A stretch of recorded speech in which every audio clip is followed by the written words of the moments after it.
Yo, what's good with y'all? It's Keymajor and I'm back with another video for y'all. Tell me show you guys how to make some dark choir samples with your own voice. So yeah, without further ado, let's get straight to the video. Alright, so here's the project file. As you guys see, here's a lot of the choir stuff I recorded and then just 2 analog labs. First, we're gonna get through the analog labs and then we'll get to the choir. So this is the first song I use and it's from Trapped in the Desert Bank by HZE and it's called The Army of Darkness. And this is the pattern I played out.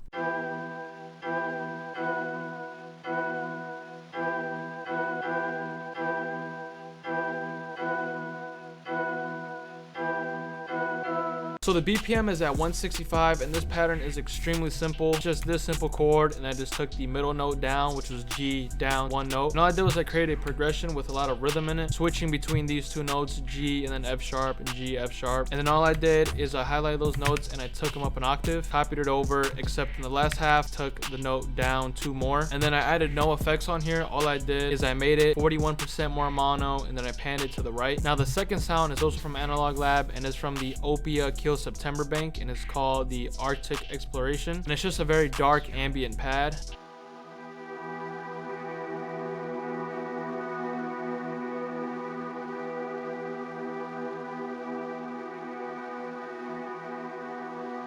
And obviously all I did is I just copied the exact same pattern onto this sound, just layering on top, make it sound more full. And then the effects are also very simple, just ambience, reverb, and then an EQ, filtering out the sound, taking out the highs and taking out the lows. Then I made this one a lot more stereo. Now after that, I created this basic arrangement. And on the master, I just added a Shaper Box 3 just to give it that vinyl effect. I went to the noise and I selected the vinyl A side and just turned the mix knob down. And then I exported that and then I pitched it up too and I had this.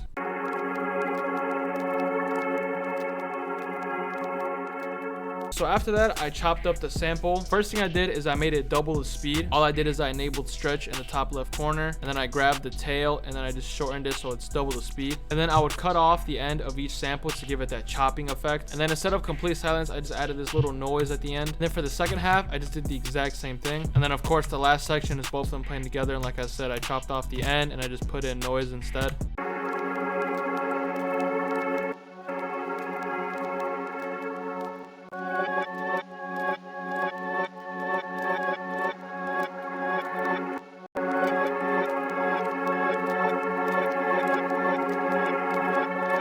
Now we get into the choir, which is the main reason why you guys clicked on the video. The first thing I did with the choir is I just made up some very simple lyrics in my head. Of course, it's like a dark choir, so I wanted to create some dark lyrics, something that's kind of creepy or scary. But once you have those dark lyrics, now we're going to get into actually recording the choir. So when you start recording your own choir, you got to remember that it's a choir, so there's going to be multiple people singing at the same time. So that's why I have multiple takes, because you're going to want to portray that sound and recording over and over and over, multiple takes. So I had 4 takes recording the main vocals, and then I had 3 more takes kind of emphasizing the words that I was rhyming in the background. Just to show you guys how it should sound, this is how the choir sounds after I recorded it. Better not scream or better not call, cause if you do, he'll get us off. So yeah, you can tell it sounds very awful. I don't know how to sing at all, but that's a good thing because that shows that anyone could do the same thing. So if you could hear, I have 4 recordings playing the main vocals, and then I have the other 3 emphasizing the last words that I was actually like rhyming. So I feel like 6 to 5 takes is the sweet spot. You know, the more takes, the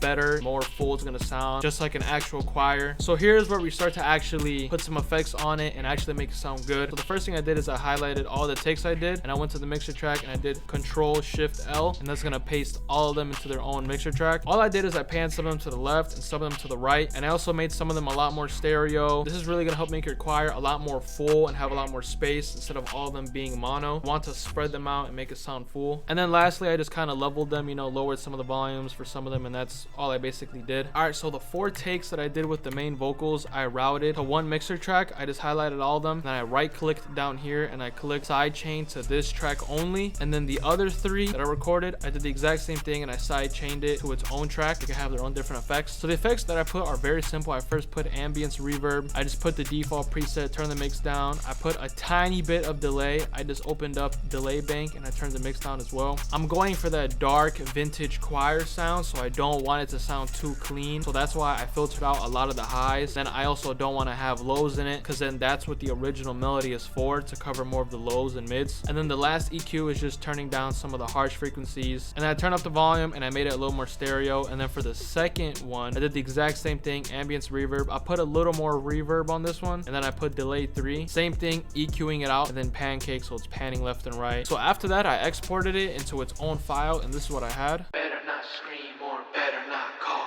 cause if you do, he'll get us all. You better not scream or better not call, cause if you do, he'll get us all. So already sounds a lot better, a lot more full. It still doesn't really sound like a kid voice yet. So that leads me on to the next effects that I put on this one. Now for this part, a lot of people use Little Alter Boy, which is a very good plugin as well. I just don't have that right now, so I use Pitch Shifter. You do get the trial version, but it's still completely free. So when I opened it, I went to the voice and I went to the format, and I raised the format to 2.86 semitones. If you raise it too high, it's just gonna sound very, very bad. As you can tell, it sounds awful and very distorted, so I only pitched it up a tiny bit. Now it's sounding a little more like a kid, so the next thing I did is I turned the format correction all the way down. Then lastly, I turned the mix down. I turned the mix down to 59, and this allowed it to kind of still have my original voice in the background to cover some of the lows. And then the rest of the effects were pretty simple. The first thing I added was an EQ. I added Somatics Origin, which is a free vintage plugin. I think it's free. I just went to the preset called Wobbly Tape, and then I added Little Radiator, and I went to the Vocal Overheated preset. This is just making it sound more warm. And then lastly, just another EQ, lowering some of the harsh frequencies. And after I exported it, I still wanted to make my voice sound a little more like a kid, so I pitched up the final sample up by 100 cents. Then this is the final sample.